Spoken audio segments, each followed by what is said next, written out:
पूना के अंदर ऐसे कोरियोग्राफर अपनी कितनी ही लड़कियों को और बहुओं को लेके उड़ गए। इधर एक शादी हुई, उधर दूसरी शादी टूटी। वो कोरियोग्राफी करने के लिए रोज उस शादी के फंक्शन के लिए आता था। महीने भर तक उन्होंने घर की महिलाओं और बहुओं को सब सिखाया। उसी के अंदर एक बहू के साथ प्यार हो गया। इधर शादी निपटी, सेकेंड डे सवेरे वो इस बहू को लेकर रफू चक्कर हो गया, शादी कर ली उसने। समझ रहे हो आप? ये चीजें होगी। साड़ियां भी खुद पहननी सीखनी चाहिए।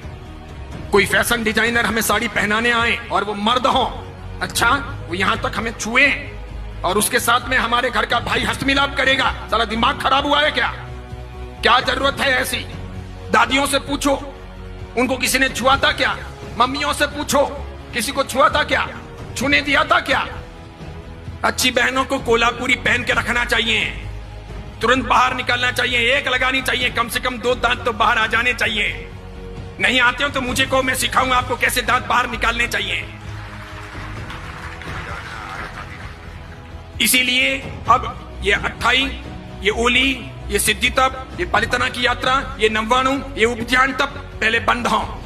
वो करें जिनको ये सब ना करना हो, जिनको डांडिया खेलना हो, जिनको कोरियोग्राफर को यहां सब हाथ लगवाने हो, इस प्रकार के नाच करने हो। अभी मैंने कुछ वीडियो देखे हैं जिसमें 65 साल 70 साल के दादा और दादी डांस कर रहे हैं, 70 साल के, फिर 45 साल के पापा और मम्मी वो भी डांस कर रहे हैं। किसके लिए? बिटिया की शादी है उसके लिए। शोभा देता है 65 साल 70 साल के दादा और दादी डांस करें, अच्छा लगता है। अब टांगे तो कब्र में लटकी है और डांस करना है, कोई मर्यादा है या नहीं? अच्छा, डांस नहीं करने से शादी अच्छी नहीं होगी क्या? एक वीडियो नहीं बनेगा तो काम नहीं चलेगा क्या? क्या गंदी फिल्मों की धुनों पर दादा दादी को नचाना ही जरूरी है? कई सारे समाजों ने प्री वेडिंग शूट भी बंद कर दिए। पुरोहित समाज ने पाली के उस घोषणा पत्र के अंदर यह भी किया कि हमारे समाज के अंदर दूसरों की देखा देखी कोई प्री वेडिंग शूट नहीं होगा, कोई आवश्यक नहीं है। वेडिंग के बाद यानी शादी के बाद आप आराम से घूमो, आपका काम करो, लेकिन यह शुभास्पद नहीं है। यह सब फिल्मों से, सीरियलों से आया है, क्या दिखाना है। और मुझे तो यूं लगता है कि हमारा बदन हमारे वीडियो के द्वारा इस प्रकार अर्धनग्न कपड़े पहने हुए, हाफ पैंट या इतना सा पहना हुआ, नीचे ऊपर इतना सा पहना हुआ, और फिर हम प्री वेडिंग शूट करते हैं और वो लोग देखते हैं तो क्या देखते हैं? क्या देखते हैं? आप दिखाना क्या चाह रहे हो? अच्छा, जो आपको दिखाना है वो आपके पति को दिखाना है कि दूसरों को दिखाना है? ये पति के लिए है कि दूसरों के लिए है?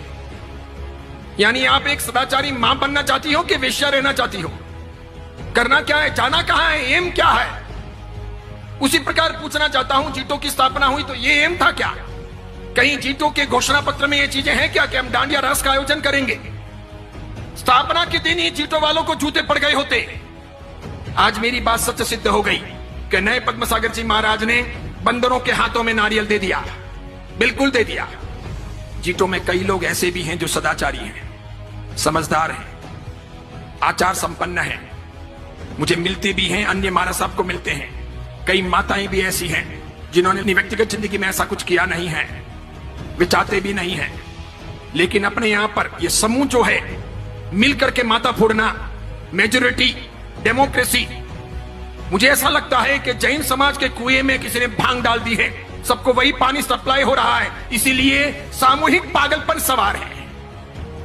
इस बीच में ऐसा कोई आदमी बोले तो उसकी बहुत कीमत नहीं, उसको लोग खारा समझते हैं, उसके प्रति लोग दुर्भाव रखते हैं, उसे पसंद नहीं करते। क्योंकि मुझे तो ये सब फर्क नहीं पड़ता, मैं किसी की रोटियों का मोहताज नहीं हूं, और मैं तो कफन पहन के निकला हुआ हूं पहले से ही, और मेरे कोई आगे रोने वाला नहीं, पीछे कोई धोने वाला नहीं, मैं इसकी फिक्र करता नहीं। मुझे कोई बहन बेटी की शादी करवानी नहीं है, मेरा कोई उपास्य नहीं, मेरा कोई मंदिर नहीं, मेरा कोई घर नहीं, मेरे कोई स्थान है नहीं, मैं कल कहां रहूंगा ये मुझे पता नहीं है, इसलिए मैं कोई परवाह करता नहीं कि मुझे किसी प्रकार की गुलामी करनी है, बिल्कुल नहीं, नेवर। मैं तो सत्व के आधार पर जीने वाला आदमी हूं। जितने केस होने दें, जितने दुश्मन सामने आए आने दें, जिस मुकाम पर मौत होगी होगी, एक बार होगी, 2 बार थोड़ी होती है मौत, एक बार होगी। और किसी के सर्टिफिकेट से मुझे कोई स्वर्ग या मोक्ष थोड़ी मिलेगा, तो क्या फर्क पड़ता है कोई मेरे बारे में क्या बोलता है, कुछ भी कहे।